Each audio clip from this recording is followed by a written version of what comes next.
Masiphinde kukhona into apha ethi yenzeke ndiyakhumbula ke nakwelicala ke lezinye inkolo njengoba ndithi ke ndandikula mbutho ekuthiwa yi-Circle of Concerned African Women Theologians.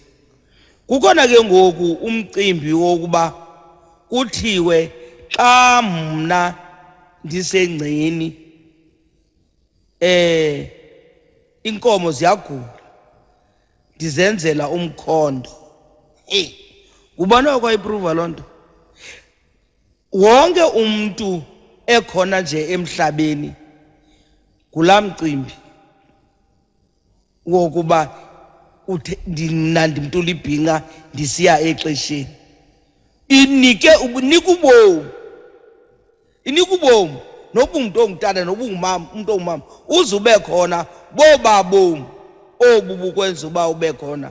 Kodwa kuthiwa izawuthi izilwanyana zibe nomkhondo, asazi.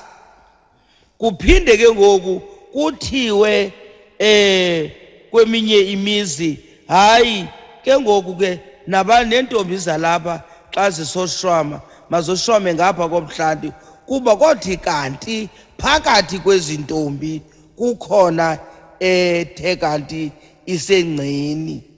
Kothi kanti sibethe nge-guesswork ngoku guess kothi kanti azicingi kaloku izinyanya ngento ezisimpilo, akacingi uqamata ngento ezisimpilo iphinde igulise.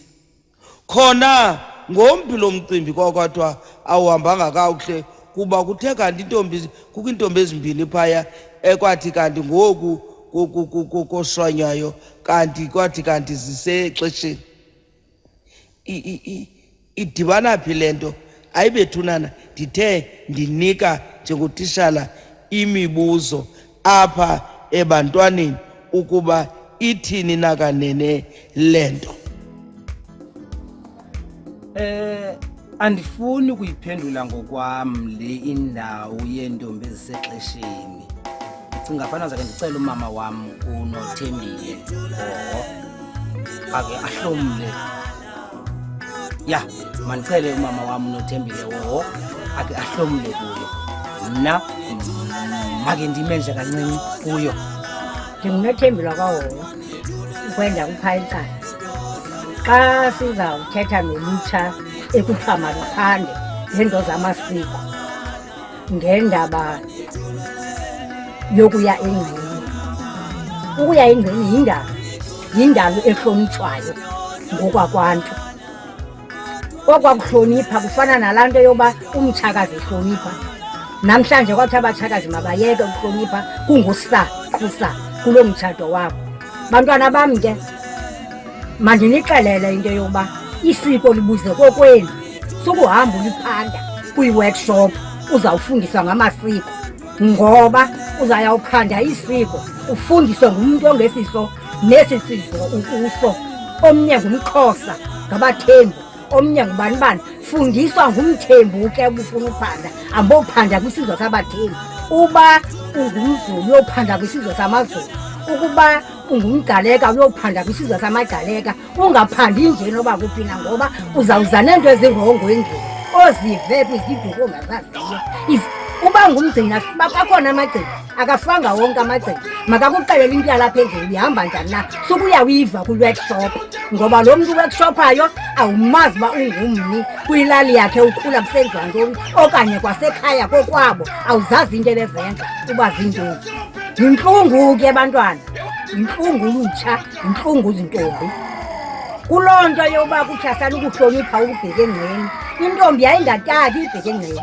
Namhlanje nithi indalo umntu ahambe njalo ayolilala kwenye umzi ekulongca akuyo. Ukuhlonipha utata ubungalali nentombi esengceni kuba ubuhloniphe indalo idalwe nguqamata. Ngoku xa kuthasana ukuhlonipha asazi noba niyaphi na, kodwa ke kuloo nto yoba ke kuthethwa ngale ndlela kuthethwa ngayo intombi eziphelile, iintlanti zimil'ingca kuba kaloku anihloniphi into. le michetywa nezinombe nezitsokhwe sasizihlonipha thina. Uthi uba usengeni uzabetha ecaleni kuzo, nina ninqumla phakathi kwazo, zityhafe zafa, azikho ke nangoku. Ngoonofama abantu abanempahla ethe geqe phaa emacaleni, kodwa xa ungena apha elalini akho mpahla, iphelile impahla ngoba wonke umntu uvukuza phaa phakathi kwayo. Izinto ke ezihlonitshayo ezidalwe nguQamata zazisenza intlahla, zazisenza isidima, zazisenza into uba abantu bahlale betyebile kuba babehlonipha indalo edalwe ngumdali. Andivumi ke mna ke ii-workshop ezizawufundisa abantwana bethu amasiko. Andiyivumi loo workshop izawufundisa inzala yethu amasiko, izawubafundisa rongo. Umntu makahambe obuza kwisizwe sakokwakho, ngoba kwezi nkqubo zenziwayo kwezi ndawo zenziwa kuzo, uba bekubizwa umSuthu aphendulela abeSuthu kuba ezi nkqubo zimanyelwa ngumntu wonke. Athi ke ngoku umthembu amamelele abathembu aphendulele bona. Into nayo kusuke kungene umntu wesizwe esinye afuna ubhukuqa ilizwe lonke, libhukuqele kuloo nto beyithetha. Ngoba ngenye imini ndike ndayiva into yoba kusithiwa laa ntsokho yokuqaba umntana abantu abangaqatywanga bayityi, iyatyiwa laa ntsokho. Into eyenzekayo anutyi anityi into edibene nalaa mkhono womshwamo, umzimba lowo uyatyiwa nangubanini. Into eyenzekayo xa ungekaqatywa sukuya ingekakhali esaa sikhalo sikhalele phezu kwakho, ngoba iza kushiya unabo uburongo obukhoyo bokugula. Thina ke sasingabuzi uba kuzawubakho ntoni, kwakuthiwa kwakuthiwa hlonipha. Loo nto yasinika intsikelelo ezenza into yoba namhlanje sibe sikule minyaka sikuyo. Niyaqukuqela nibheke emangcwabeni nisenza into ezirongo, anibuyi ngamva nibheka phambili.